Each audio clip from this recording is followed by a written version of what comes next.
of the most electrifying performers the world has ever seen. He's raised hundreds of millions of dollars for charity. But who is Michael Jackson when he's not in the spotlight? If you could describe the Michael Jackson trial in one sentence, what would it be? A disgrace. For almost 5 months, Michael Jackson's trial dominated the headlines, and Mesereau dominated the prosecution. One thing about Mesereau, he's not afraid of standing out. So I have to ask you about your hair. Now, why do you wear it long? Are you trying to project a particular image? No, I just feel very comfortable with it long. It was Mesereau's tough tactics and confident demeanor that helped convince the jury that Jackson was not guilty on all 14 counts. Criminal defense attorney Thomas Mesereau spent roughly 23 years traveling to the Deep South to handle capital murder and death penalty cases completely pro bono, paying all related legal and travel expenses entirely out of his own pocket. Not one of those clients ever received the death penalty.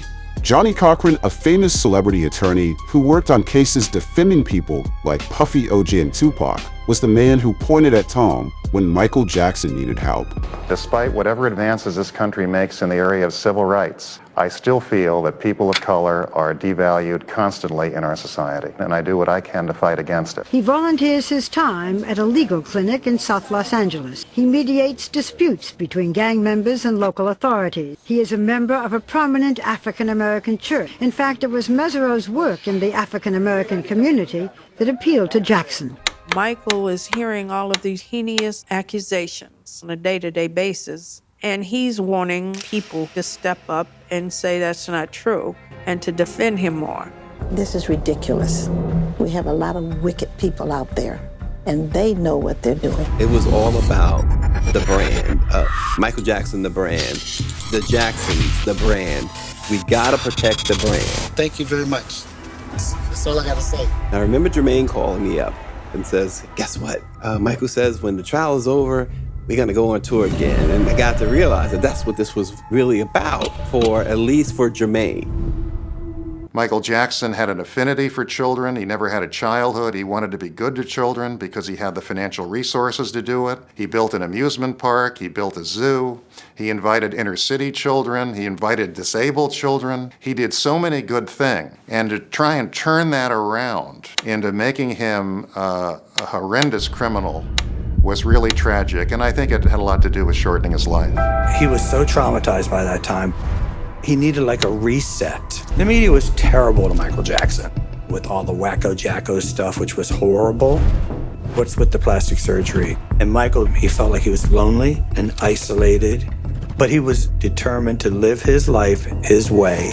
Michael became friends with all these kids. You know, he didn't think it was strange, but other people did. He's the most famous man in the world who's being accused of the most heinous crime in the world. An arrest warrant for Mr. Jackson has been issued.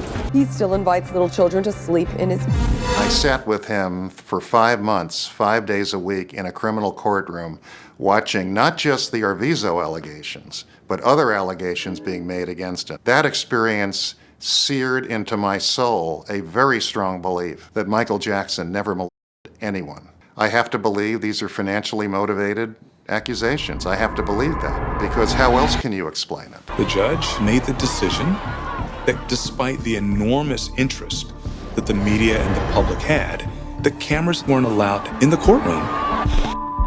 Michael was scared to death. We were beside ourselves.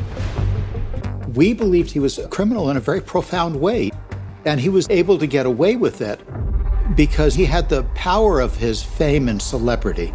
The defense said, no. Michael Jackson is a kind, wonderful man who loves children. It's all been misconstrued, and people who say these horrible things are just after the money. It was our opinion that this family began to come up with these allegations only when they realized that they were on the way out. They needed to do something else to stay involved in his life and get a big payday, and this is what they came up with. In 1995, Michael bought the ATV music catalog and merged it with Sony's music publishing arm, creating a joint venture where he owned 50%, which was worth around $750 million 10 years later. Now Sony wanted to buy back that 50% at all cost. But Michael stood in their way and publicly called Sony and Tommy Mottola the devil. This was the main reason why they were after him, and by the time Tom Mesereau took the case, Michael Jackson was already at odds with Sony and the mainstream media who demonized him daily. That was the hand Mesereau had been dealt. He wasn't just fighting a case, he was fighting the system. Based on opening statements in Michael Jackson's trial, the pop star is either a sexual predator, according to the prosecution, or the target of an elaborate extortion scam, according to the defense. Tom Mesereau and the team said, let us do our job and we can get you out of this. But that's easier said than done.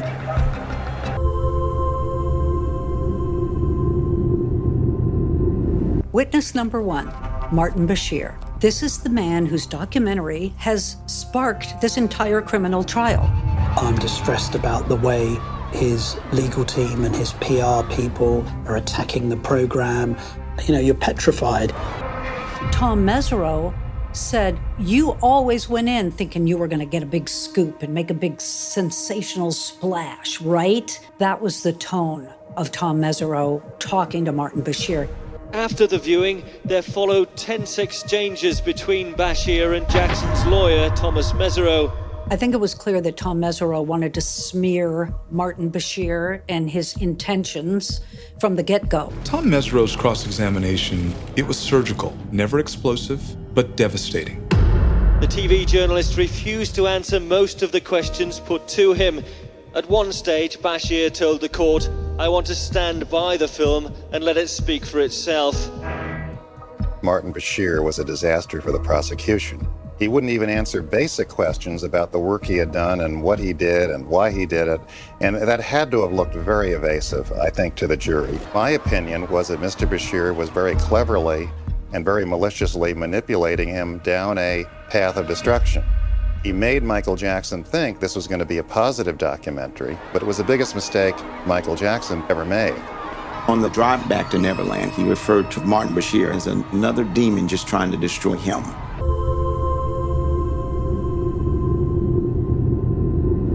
Talk about devastating testimony from a child. What do you do with that when a child says that?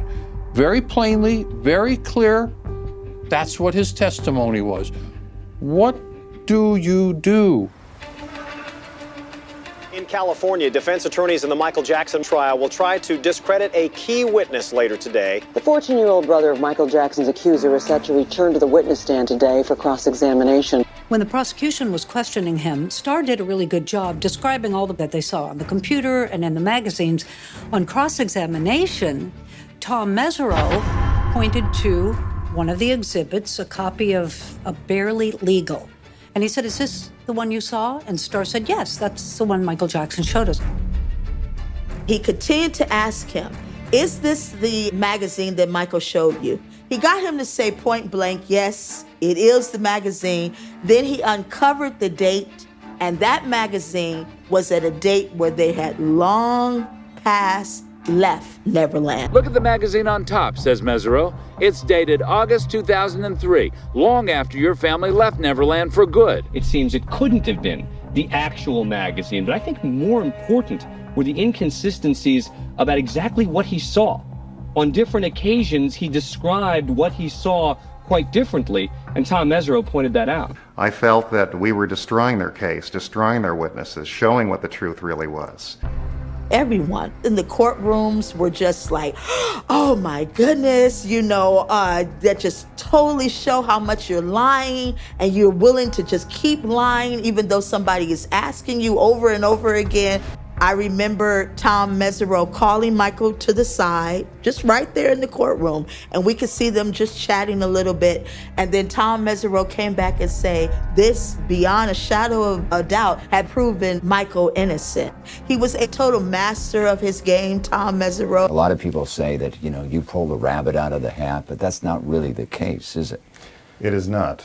In my opinion, I was representing someone completely innocent, someone who was attacked repeatedly by the media because they saw profits to be made on a conviction. Sure. And it was part of my job to make sure that didn't happen. Well, he had been demonized Yes. so thoroughly by the self-serving media that wanted a conviction because Yes. they had a lot of money to make on a guilty verdict. It Right. would create endless stories probably for years to come. Stories from the prison about his suicide watches and his visitors and what he was eating, stories about his rise and fall, stories about what was happening to his music and his assets. Mm-hmm. And it was my job to let the jury know what kind of a human being he really is. And to do that, I had to get to know him.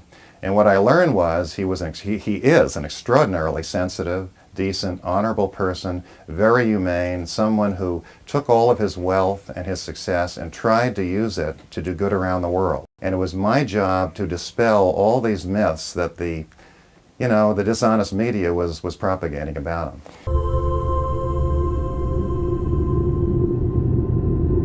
Gavin Arvizo is now 15. It's his story that will make or break this case. His accuser once called Jackson the coolest guy in the world. Today, the 15-year-old will be on the stand face-to-face with the world-renowned pop star. An hour went by, and there's no Michael Jackson. As the Jackson entourage speeds down the 101, exceeding 90 miles an hour, Jackson's attorney nervously paces outside. He constantly checks his cell phone. Michael was terrified, upset. Can you imagine your client not showing up? And there's Mesereau on the barbecue, taking the heat. We show up to court, and I'm looking at Mesereau, and he's got like, what the heck? What? What is this? Shuffled into court in pajamas and slippers. He was disorientated. He was almost being carried by his assistants, as if he's the most feeble person in the world, right? All a show. And he went into the court and, like a zombie, walked down the aisle very slowly, took his seat, and slumped down. The defense then takes over cross-examination on Gavin Arvizo. Mr. Mesereau started off by calling him Mr. Arvizo, and Gavin shot back, "Yes, Mr. Mesereau." Mesereau was literally screaming at Gavin. For the first half hour, you could hear him down the street. He was screaming so loudly at him. It was a vicious cross-examination. Tom Mesereau came in like gangbusters and started to try to rip up this boy's story. When Tom Mesereau started to question him on cross-examination, he got flustered, he got confused. By this prominent attorney standing in front of them, screaming at them. He got angry, and it didn't work in his favor. Some of this appeared to come out of nowhere. And I don't think that he came across as the kind of credible witness that you would have expected of your star witness if you're the prosecutor. On his direct examination, Gavin talked about how Michael Jackson told him, "You must masturbate because otherwise you'll grow up to be a man that rapes women." On cross-examination, Tom Mesereau said, "Wait a minute. There's this statement, Gavin, that you made to the sheriff's department a while back, and you said your grandmother told you exactly the same thing. So who was it? Was it your grandmother or was it Michael Jackson? Were you lying then or are you lying now?" These are the types of traps that Mesereau got these children in. Gavin Arvizo indicated very clearly that Michael Jackson had, but at the same time, he admitted that he still admired Michael Jackson. He still wanted to hang out at Neverland Ranch. He wanted to go back to Neverland Ranch. Gavin Arvizo was angry at Michael Jackson because he wanted him out of his life. No more having the time of your life. You have been thrown out of Eden. I listened to what he was saying, but then when Mr. Mesereau gets up and then it puts it all in order, it's like, oh, definitely that does make more sense. Tom Mesereau brought out the inconsistencies. He walked Gavin through the evidence. He pulled the thread of those inconsistencies until the garment fully came apart. I don't think there's any doubt, now that Gavin has left the stand, that the defense is ahead. In fact, the star witness for the prosecutor now appears to be the star witness for the defense. We put him in the car, and, it was kind of silent. And then you'd hear him beating on the, like, how could you do that to a person? How could you do that? Meaning, how could Gavin accuse him of these egregious acts? There was a lot being said among the press corps about, well, the Arvizos were really discredited. This case is over.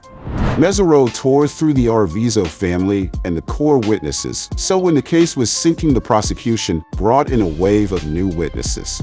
Mesereau understood exactly what this was. No new evidence, just a desperate last attempt to put Michael Jackson behind bars. What most people didn't know was they had some real cards up their sleeve.